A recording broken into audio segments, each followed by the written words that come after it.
All right. Great to see everybody here tonight. Go ahead and please be seated, if you will.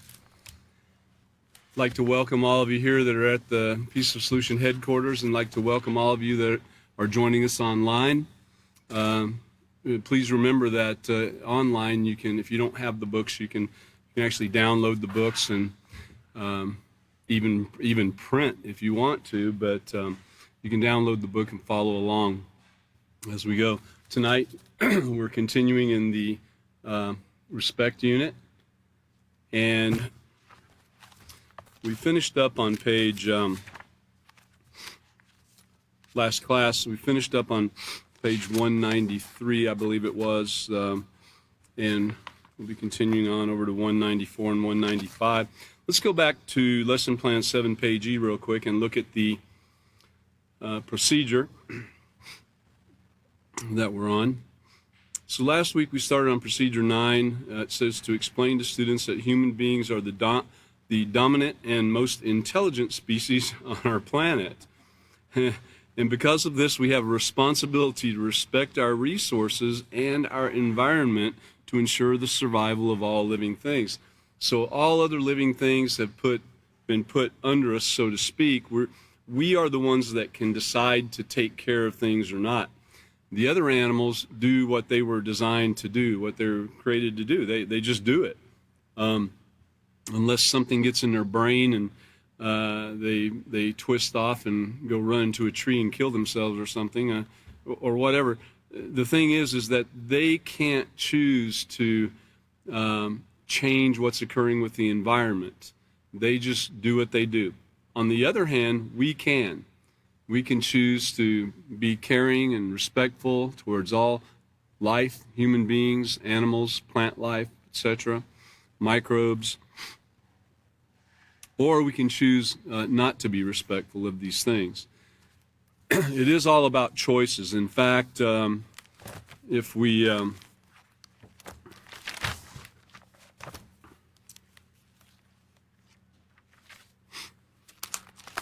I know most of you wouldn't have your character unit with you. I do usually bring it with me. It's just the basic unit that we start out with that explains what character is, how it compares to personality and so forth, and why we need it. And on page 2 in the character unit, it talks about a road less traveled. And it starts out by saying, here's what it all boils down to. You don't have to go this route. And it was kind of addressing addressing how things were taking place in the world with young people, older people, and so forth. And it's talking about taking a road less traveled as you grow, as you not only grow up physically and mentally, but in learning the Peaceful Solution Character Education Program. You can take a road less traveled. It says you don't have to go this route, that route that we were talking about. You can take a road less traveled. Now, it might not be the most popular road or the road that your friends are taking, but here's another fact. Life is about making choices. The choices you make, the ones that could save your life, will be based on your development of a positive character, and the only way to develop a positive character is to start paying attention to what's going on the inside. And that's right. I mean, we can look at other people and they can do something we don't like or something we know isn't really what you would consider great positive character. But you know what? There's nothing we can do about them. All we can do is hope that they're taught, or even right here amongst all of you that are sitting right here in the headquarters. You know, none of us are perfect. So we're going to make mistakes and some bad choices along the way. And hopefully someone will point it out to us to where we can address it in our lives and deal with it a little bit, you know. Again, you see me do something, you can go around and talk to everybody about it and everything, and you can yell at me and all, but it's not going to make me change. You can't force me to change. I've got to want to. So if you don't feel comfortable in coming to me and telling me what you saw me do, then you could tell somebody that is someone that you might know is close to me, a counselor or something like that, and they can talk with me and let me know, you know, and then possibly I can start working on that, because you're not going to change me. I'm not going to change you. We have to change ourselves. And that's what the peaceful solution is about. And also our learning and accepting that that's the way it goes. It's the choices we make. You're not going to change by the choices I make unless it's something positive and it ripples out your way and you take hold of it too. So back to procedure number 9 on lesson plan 7, page E. Because of this, our being the most intelligent on the planet, because of this, we have a responsibility to respect our resources and our environment to ensure the survival of all living things. It says to have students turn to pages 192 through 194 in their handbooks and read these sections. And of course, along the way, you as a teacher in training of the peaceful solution, you look for ways to explain these things. When it says explain to students, it's not just telling them that, it's explaining to them. Sometimes it takes articles or videos that address the situation, or other areas in other books of the peaceful solution, in any other books that the peaceful solution mentions that are associated with it. So keep these things in mind. So when it says to have students turn to their handbooks, the section, it's not just about us and getting to the heart of the matter. Then it says have students complete the exercise found on page 195 of our handbooks. Stress that we can, through education, and this is the thing, through education. Once again, it's not force. It has to be through education. We mentioned a little bit about the laws last week, and I surely didn't mean to offend anybody if I did. I hope not, but I was just talking about how the laws, as well placed and as well thought out as they might seem, they just haven't seemed to work. I'm not saying they haven't worked in particular situations, but when you take and you look at a federal law about the environment back in 1993 about the drinking water, and then you find that things have only gotten worse over, did I say 73 or 93, but 1973. And then you find that over the past 50 years, it's only gotten worse. Well, we know that that particular law didn't actually work to do what it was designed to do. The reasons being, there's so many of them, which we're going to look at that a little bit today, in forming the solution, which we know that the Peaceful Solution Character Education Program is the solution to all the problems. But how does it work? How is that so? I mean, okay, I got some books on my shelf. Here's this city that's having a problem with something, and I'm going to go pull the book down and look and dig through there and say, oh, here it is, right here. This is the problem. Well, wait a minute, I don't see that problem listed anywhere. What are we going to do? It is the solution to all problems. And the reason it's that is because it changes the character of the human being. It occurs over a period of time. It's not overnight. And so we start out and we're in the character unit, and then we move on and progress after we've learned what character is. We find out all about, acceptance and, and self-control, and we find out about respect and responsibility. We find out these things, and then we start trying to put them to work in our lives, and that's where the real fun comes, right? It's not that easy. And so it's not easy for anybody who's never even experienced this. I would say everybody growing up has experienced a little bit of positive speak, where parents might have said, oh, you should love your neighbor, you shouldn't make jokes about somebody because of the color of their skin, or you shouldn't steal. These things, they're positive affirmations, if you will, but it goes back to that explaining here on the lesson plan. You've got to explain, and you don't only explain once. You explain over and over and over and over again. I mean, we need to explain to us over and over and over and over again. I'm speaking from experience. I know for me, it's a constant thing. So anyways, going back to this, So stress, and that's what I've been doing there, is stressing to you a little bit about why we need education. So get that? We stress it to the students, all right? Stress that they can, through education, motivate others to respect the environment. Well, how do we do that? I already said, well, David, you said the laws don't work. Well, you know, like I said, in general, the laws don't seem to work over a period of time, though they might have worked in certain instances along the way.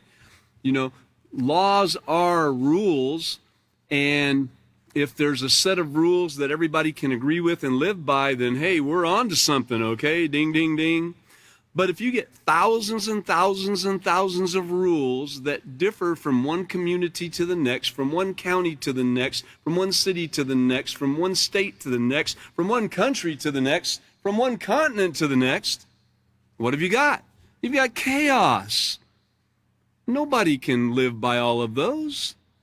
So, through education, through this moral education that we have available to us here in the Peaceful Solution, you as a teacher are able to help motivate your students, and then the students can motivate others and teach others, and then they can motivate those, and they can be teachers, and so forth and so on. And along the way, it motivates us to respect the environment. I know before I really started practicing the Peaceful Solution, I wasn't too worried about throwing anything out the window. You know, going down the road, you're out in the country somewhere. I wasn't messed up about throwing something out the window and slinging it far off the road, you know. And I would think about it when I did it and think, hey, you know, that's probably not right, you know, but it was gone pretty quick, okay? Or a gum wrapper, or you know, I mean, I don't smoke, but I know people throw cigarette butts out the window, start fires a lot of times and everything too. But that goes on all the time. And I didn't think much about it until, and something, you know, that you might say, well, that's kind of small, that's not a big deal, but it is. If everybody did it, just think about it. But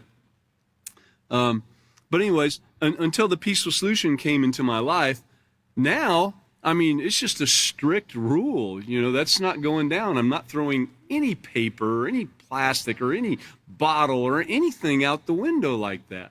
It's just not going to occur. So you get these, even though there are rules, I mean, there were signs on the side of the road that said up to $1,000 fine for littering. I'm like, hey, yeah, whatever. There's nobody around. Yeah. So the laws really don't change you. It's the laws you learn to love. It's the laws you learn to look at and put to work in your life and understand why that they're necessary. And so that's what we're doing here today, all right? And so we want to motivate others to respect the environment, and hopefully we're doing that. We've had a lot of classes here the last several classes, or several months, in fact. We've had some interesting classes with plenty of videos and slideshows and so forth, a wide variety of thoughts on the subject from all the teachers and from the Peaceful Solution and different articles. So it's been very interesting. Now, we were finishing up on page, we finished up on page 193, getting to the heart of the matter there. And just to hit the bottom paragraph there, it said, we mistakenly believed that there would always be enough clean water to drink, forests to supply us with oxygen, lakes to provide us with fish, and rich soil with which to grow grain and vegetation. But as you've learned, the Earth's resources are not inexhaustible. Given time and a continued lack of awareness, respect, and appreciation, the choices we make as individuals and as a society, you know, will continue to deplete and pollute our air, water, and land. We can no longer afford to take our planet and its resources for granted, especially now. It's really serious. And so what do? Well, turn over to page 194, please. You know, now might be a great time. The short 2-minute video that we had from last week that we didn't get to watch, can we play that real quick? This is going to show you kind of what comes into play when making these laws. I think this is the right one. If we can show that. It's not the slideshow, it's the video from last week. Environmental law is the law of environmental problems. There are lots of different types of environmental problems, from deforestation and species extinction to pollution and climate change. These types of problems can be hard to get your head around. They often require in-depth scientific knowledge as well as understanding the social-political complexities that environmental problems give rise to. Plus, they require you to try to predict the future. A good way to start thinking about environmental problems is to take a more limited example. Imagine a public street in a residential neighborhood. To begin with, there are just a few cars parked on the street. But over time, the numbers of cars in the street grow. Maybe more people are living there, or there is lack of public transport, or more people are visiting to shop and work. At some point, there are far more cars looking for places to park than there are parking spaces available.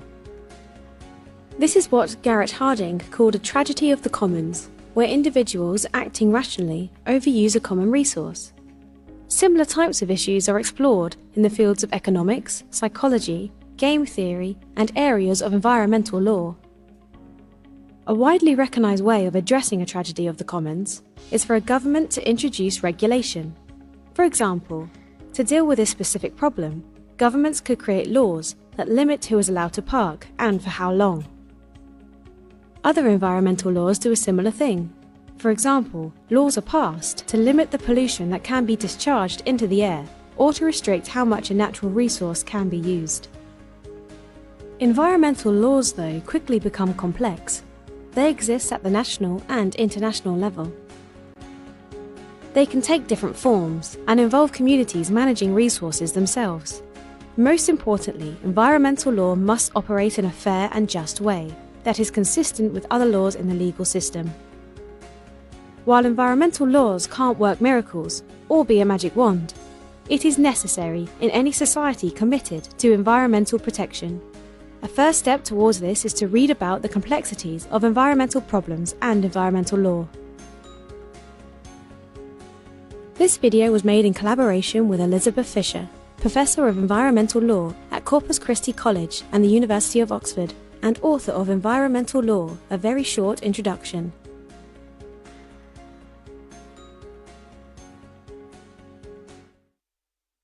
All right, well, I think that really kind of showed some of the intricacies that are involved in making these laws that they make to prevent, and this isn't just the environment, this was about the environment, but I mean, this goes into play in everything that they do.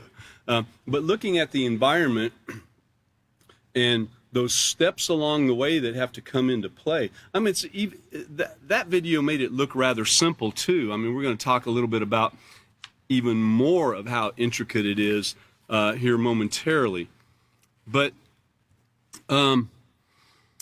back on, let's go to page 194. I wanted you to see that because we talked about the laws last week. With knowledge and positive character, which includes traits such as respect, responsibility, compassion, and determination. Are these things sounding familiar? I mean, these are all traits that the Peaceful Solution teaches. You can begin to make a difference by respecting our environment and its resources, but don't just stop there. Educate and encourage others to do the same. 4, just as you have learned about the value of respect, others can too. That's right. It's not something that's only associated with you. Others can learn, and hey, you've freely gotten this, freely give it. When you're ready to do it, when you can do it, when you're sent to do it. Keep in mind that educating others about respecting our environment must be more than teaching them to pick up trash off the ground, recycle containers, or conserve water. I mean, those are all great things. There's nothing wrong with those, but a lot of emphasis is put on those, and it takes a whole lot more than that. And what it takes is what we're fixing to read about right here after we get past that. Although these are excellent ways to address the problems of pollution and overuse of our resources by themselves, these interventions will not be enough to change the direction on which our planet is going. You see, any form of disrespect, whether it's directed towards others or the environment, get this, is a problem that begins with the mind. It begins with the mind. Now, in the peaceful solution, we're taught all throughout, those of you who've been around for a while, you've heard this over and over again, that, it begins with, well, there's first a trigger, then this thought process starts, and then if you don't fix those thoughts, it can result in your feelings going the wrong way. And then once those feelings are going the wrong way, of course, you can actually make the wrong action. You can take the wrong choice. You can make the wrong choice. So it's a problem that begins in the mind. So that's where we start at, and we want to control our thoughts and feelings and actions. In other words, the way people think and what they are influenced by. So let's stop right there for just a minute. I mean, we're talking about what we're influenced by. And remember last week and many times before this has been mentioned about learning about values. When you have a set of values and you believe in these things, in these certain values, then they're hard for someone to knock down. It's hard when you just have a strong belief in these. It's hard for someone to come along and affect your values, I should say, in the negative. It can be done, but if you've got these values and they're strong, this value system of yours, it can be done, but, if you guard yourself, then you're going to be better. So I wanted to, hold on just a minute. I did want to mention character versus personality, too. Character versus personality. There's such a fine line there that people sometimes are taken in by the personality of other people. And we have to remember that these influences that we allow around us, this is what we have to guard against, these influences. On page 60 in our character unit, it talks about influences are all around us and how they play such a vital role, a key role in developing our character. And we have to always be aware of how influences affect the things that are important to us. Remembering that an influence is something or someone that has the ability to affect your attitude. And remember, attitude really is everything, because you can walk around with a positive attitude, or you can walk around with a negative attitude, being optimistic or pessimistic. And it does affect everything about the way you feel and think. But an influence is something or someone that has the ability to affect your attitude, your way of thinking, feeling, and behaving. So we definitely want to guard against those things. So going back to page 194, remembering it's a problem that begins in the mind.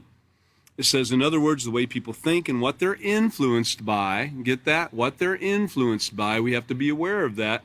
And then you can also read about peer power in the character unit and see how strongly your peers affect your decision making by being influenced by them. Combined with a lack of concern can lead to disrespect. So that lack of concern, being lackadaisical, just kind of like, it really don't involve me, there's nothing I can do about it. That's, they're going to have to handle that in Washington. Just a general lack of concern about things. You got more to worry about than something with the environment, man. You're trying to feed your family, or you got to get your car washed or your clothes washed or something, There's always something that can take control of your thoughts and feelings and everything, where you could be considered as having a lack of concern for other things. And I'm not saying that this one thing should take every waking moment of your life by any means. We have to have balance in everything.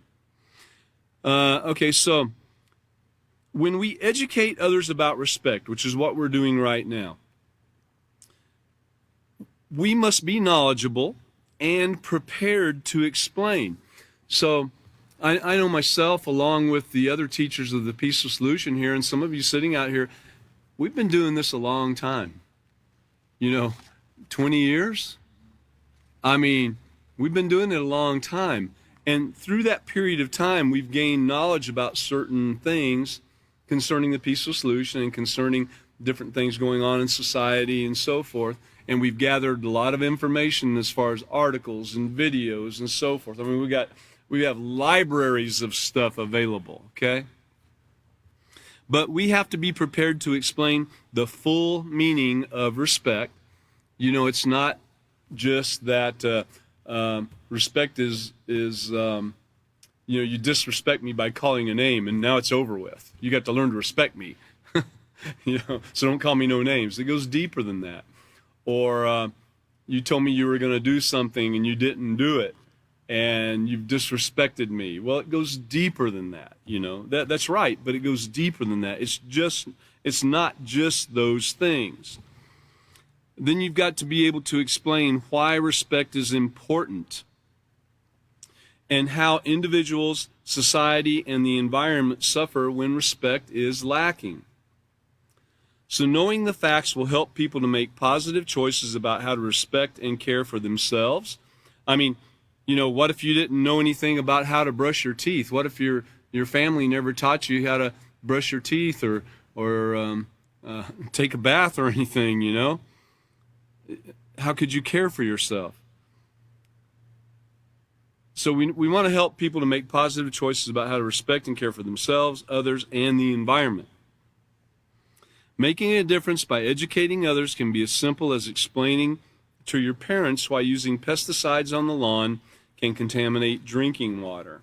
So this would be for, you know, a student going home, finding out that this is bad, and maybe the dad takes some, I won't mention the brand name, but some kind of pesticide and goes along or not pesticide, but some kind of herbicide, and goes along the fence row and sprays it, you know, to kill off all the grass and weeds and everything along the fence row, and not even thinking about, remember, having that lack of concern and not even thinking about why it is very detrimental for everybody.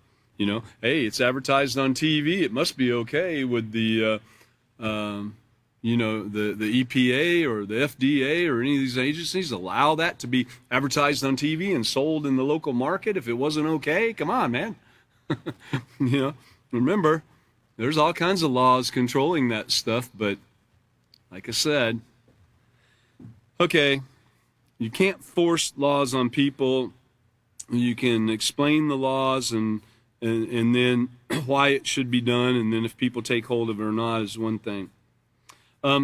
It might mean writing letters to the industrial plants in your area. Now, that's an idea right there, because they have some control over what kind of pollutants and toxins and everything get spewed into the environment.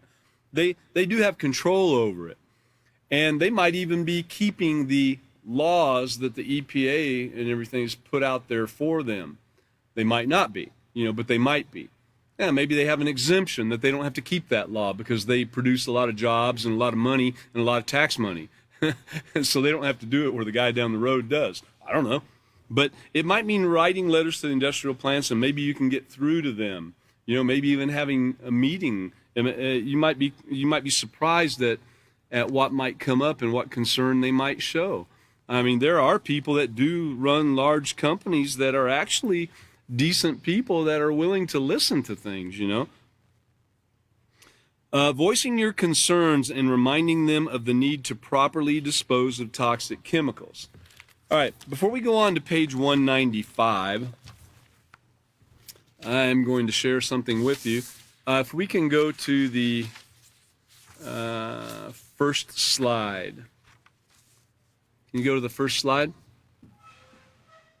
Okay, you probably can't read that, so I'm going to read it for you, okay? Not that you can't read, but it's just kind of hard to see. All right, in 1950, the world's population was 2.5 billion people. By the year 2050, it's expected to have grown to between 9 and 10 billion people. During this time of dramatic population growth, the human impact on the planet has increased significantly, not only because of the huge increase in our numbers, but also because of the new technical power to dig deeper, cut faster, build larger, and traverse more quickly great distances in automobiles, trucks, and planes. As a result, serious new environmental problems have emerged on a global scale. These problems include global climate change, worldwide loss of biodiversity, forests and wetlands, long-range transport of toxic substances, decline of coastal ocean quality, and degradation of the world's freshwater and ecological systems. Now,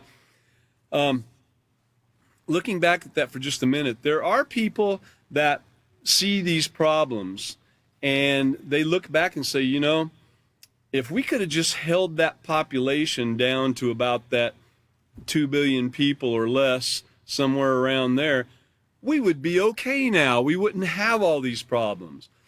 And so what would you think that their solution is to this problem? Well, amazingly enough, there are some very powerful people in the world that believe the solution for this problem is to reduce the population. Now, how do you reduce the population? That might sound, you could make that sound real rosy. Some people would say, well, you just keep it from growing as fast, you know. But others would say, well, you keep it from growing as fast. And then there's those that, do we really need to spend all this money housing prisoners that cannot be, they can't be taught and can't be fixed, you know. They can't be trained. Do we really need to keep spending all these resources on people that don't work? Do we really need to keep spending all these resources on people that really don't add to this economy? And so there are people, believe it or not, that think that the world must be depopulated, and they're willing to do it in any way they possibly can. From different pharmaceutical ways to do it, and there could be, you know, different biological weapons and so forth that are spread out throughout humanity. You know, we saw not too long ago COVID. You know, it encompassed the entire world, and you know, where did it come from? Well, we have an idea where it came from. I know others have an idea where it came from. And there's even people saying it was created in a lab and then spilled out to everybody to do what? Reduce the population, which it did do a little bit of that. But there's other ways too. They've got some very constructive ways of doing that, or very interesting ways.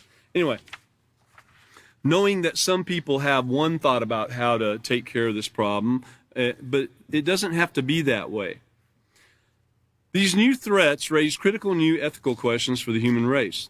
Yet even some of the most obvious ethical dimensions of emerging global environmental problems are only dimly seen by most. Rarely are they part of the public debate. In a 1999 New York Times op-ed piece on climate change entitled Indifferent to Planet Pain, this Bill McKibben, wondering why the ethical dimensions of global warming were not more widely understood, writes, so this is the interesting part right here. I want you to kind of get. I used to wonder why my parents' generation had been so blind to the wrongness of segregation. You know, there was serious racial problems, right? They were people of great conscience, so why had inertia ruled for so long? You know, that lack of concern and just the same old, just rolling along. Now I think I understand better. It took the emotional shock of seeing police dogs rip the flesh of protesters for white people to really understand the day-to-day corrosiveness of Jim Crow. Now understand, that's not all white people, and there's been things occur to people throughout all time in all societies where drastic, horrible things were done, terrible things. Okay. This is talking about one of the things. But it took the emotional shock of seeing the police dogs rip the flesh of protesters for white people that didn't really understand and were kind of lost in the shuffle there to really understand the day-to-day corrosiveness of these laws. We need that same gut understanding of our environmental situation if we're to take the giant steps we must take soon. So we're talking about the environment and what's taking place in the environment. And we've talked about the air and the water, the land.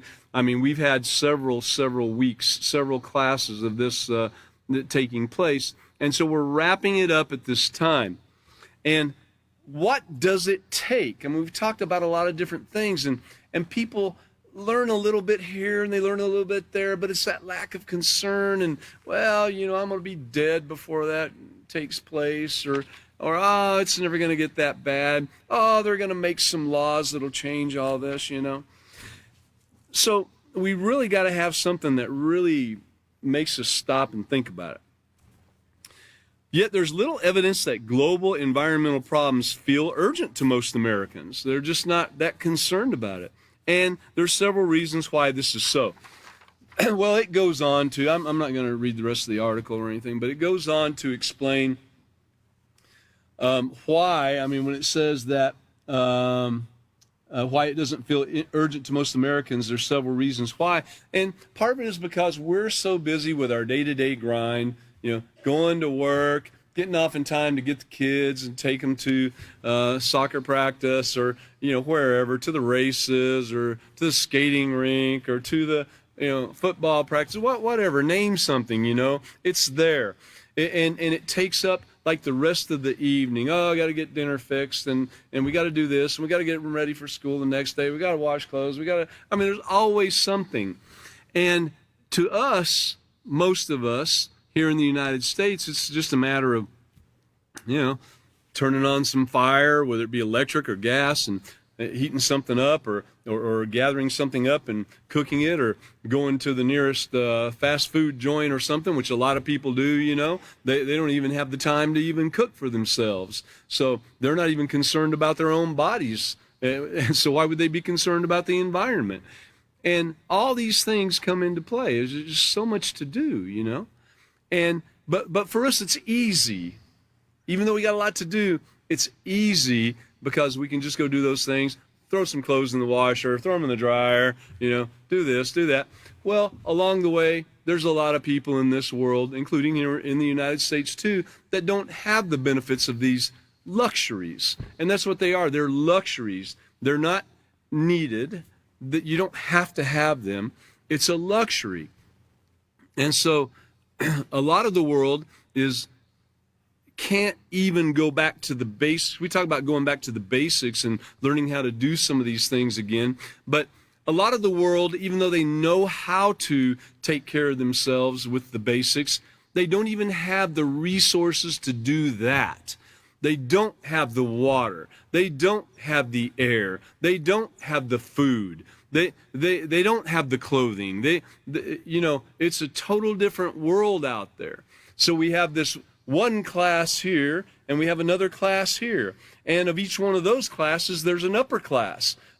There's a class of people in the United States that they don't even do none of that stuff. They have people do it for them, serving them day and night, doing everything for them, even bathing them and doing other associated personal things that a person would normally take care of themselves.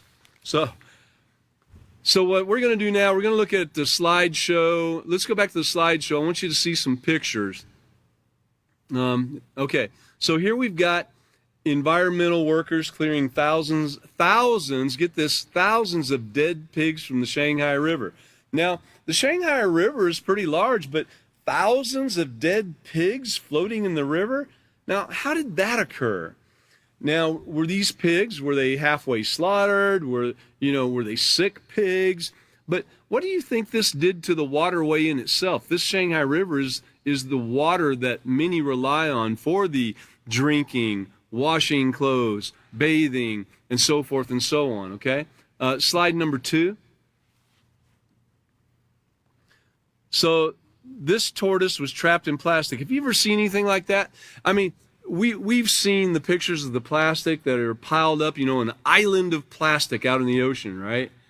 And you see it and you think about it and say, yeah, well, I recycle and everything. They go out here and bury it at the landfill. That's really not me. But we see these things, and you could drive down the road right now, just right out here, you could drive down the road and see plastic bottles and bags and everything else out there. And I know farmers in this area that have had deaths of their livestock due to plastic bags in their field. Just a little thank you bag from one of the local stores flying off out of the truck or car and flying over the fence, you know, getting in there where some cows are at. They're the most likely to die from these things. The deer and some other animals hardly won't touch them, but cows, for some reason, they think, man, that bag sure does look tasty. I don't know what they're thinking. It doesn't look like grass or anything, does it? But they go over there, man, and they get that big old tongue out there, and they slop it all down at one time, and it goes into their system, and it completely covers the inside of their gut, and they can't process any food, and they die. And I know farmers that's occurred with. And just on this road in the local area of a few farms, there have been many deaths of livestock from that one thing, okay? So take a look at this. Who would have thought? Now, I wonder how many years it took for that tortoise to be growing up and got that piece of plastic caught around him, and that's how he grew. Look at that. You think that's photoshopped or something? I don't think so. I think it's a real picture. I mean, that's just unbelievable. Let's go to the next one. Next slide. Okay, I know this from experience. The infamous smog cloud over Los Angeles. And I haven't even seen it in 20 years. I don't know what it looks like today, but back in the day, I'm telling you, you could be driving into L.A. from where I lived. I used to live in L.A. too, but driving into L.A. from the desert where I lived, and by the time you got between these two, 11,000-foot mountains, there was Interstate 10, it's called the Pass, and when you got right there, this wall hit you. You would be driving towards it, and you would think, what in the world is that? Is there a fire or something? It was just a wall of some brown stuff. And then as you got up to it and got into it, you could still see ahead of you a little ways, but so it was kind of strange. You couldn't see all that far, but you could still see like where you were going. You could see signs and stuff like that. You just couldn't see as far, so it was kind of like strange. And and for someone not used to it, you would suffer some respiratory stuff like right away. But there it is right there. That shows it really, really great. Okay, go ahead and go to the next slide. So we're talking about air, water, pollution in every way. This is water pollution in China. Now, this isn't just associated with China, but this particular picture is. But look at that. That's supposed to be the waterway, and this is what's flowing into it and coming from it and so forth. I mean, what water is usable there? Let's go to the next one. So, this child, this is the only water that this child has available to him. And so, if you're thirsty, what are you going to do? I mean, really, you can live a long time without food, but you can't live very long without water. What are you going to do if you're dying of thirst? Has anyone in this room ever been that thirsty, where you just have to drink something, and it can be anything? What about the three young men that were traveling across the desert, and they ended up straining their urine and drinking their urine, and they actually survived. But when you get thirsty, you're going to drink something. Let's go to the next slide.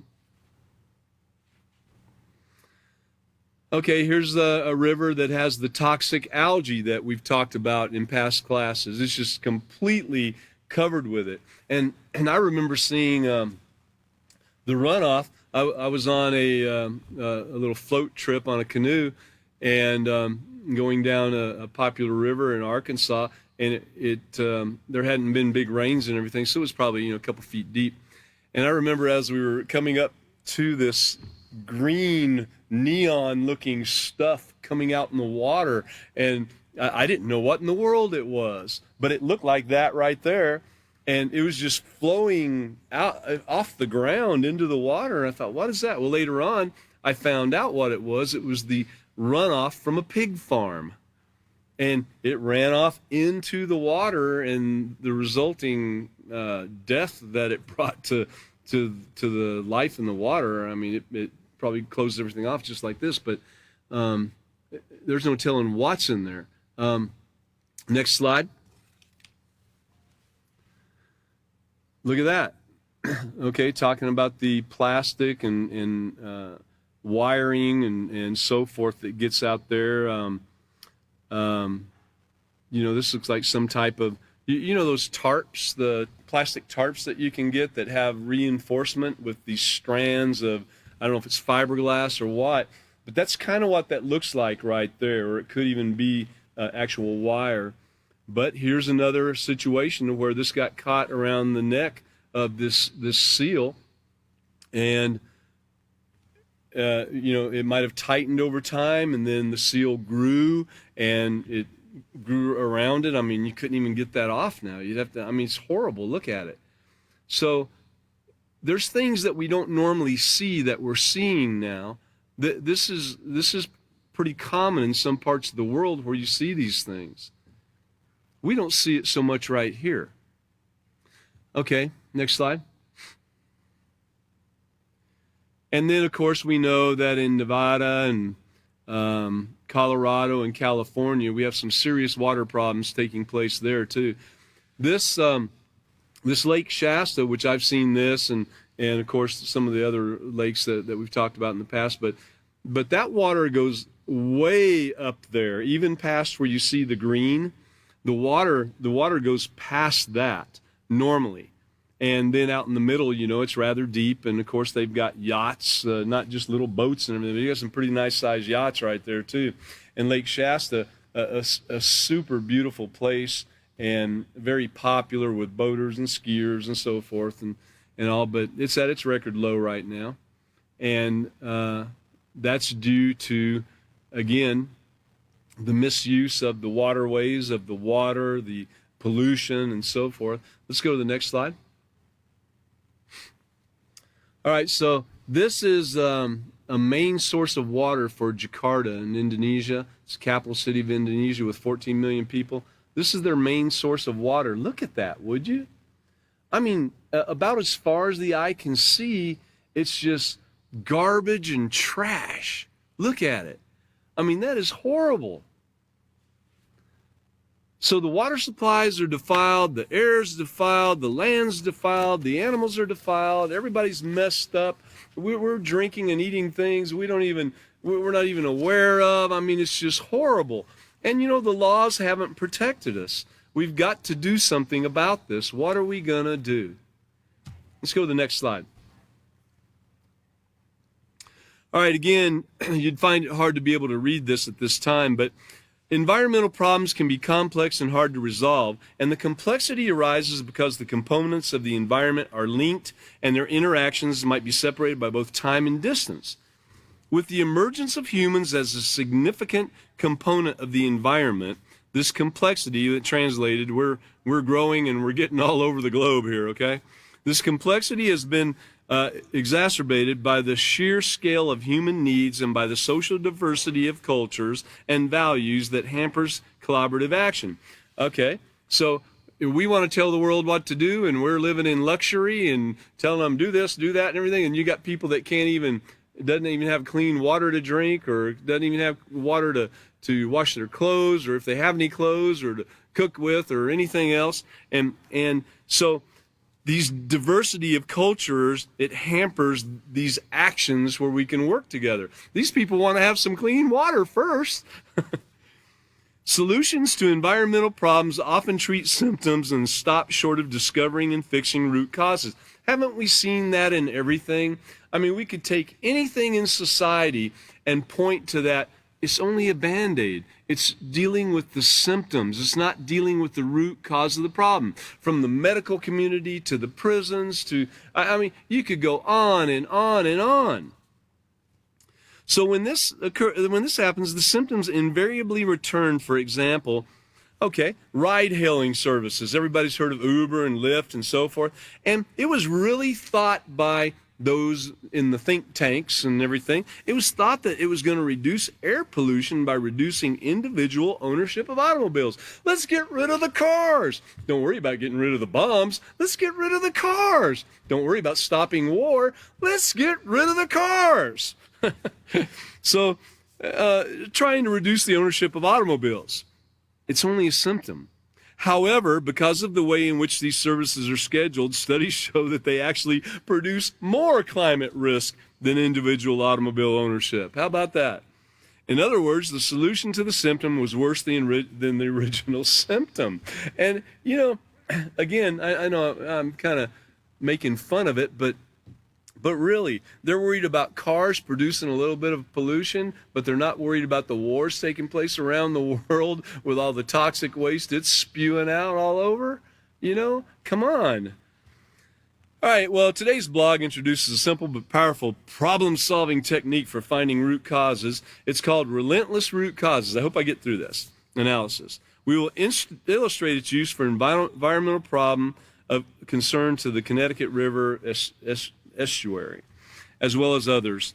Problem solving starts with an observation that defines the problem. Okay, I agree with that.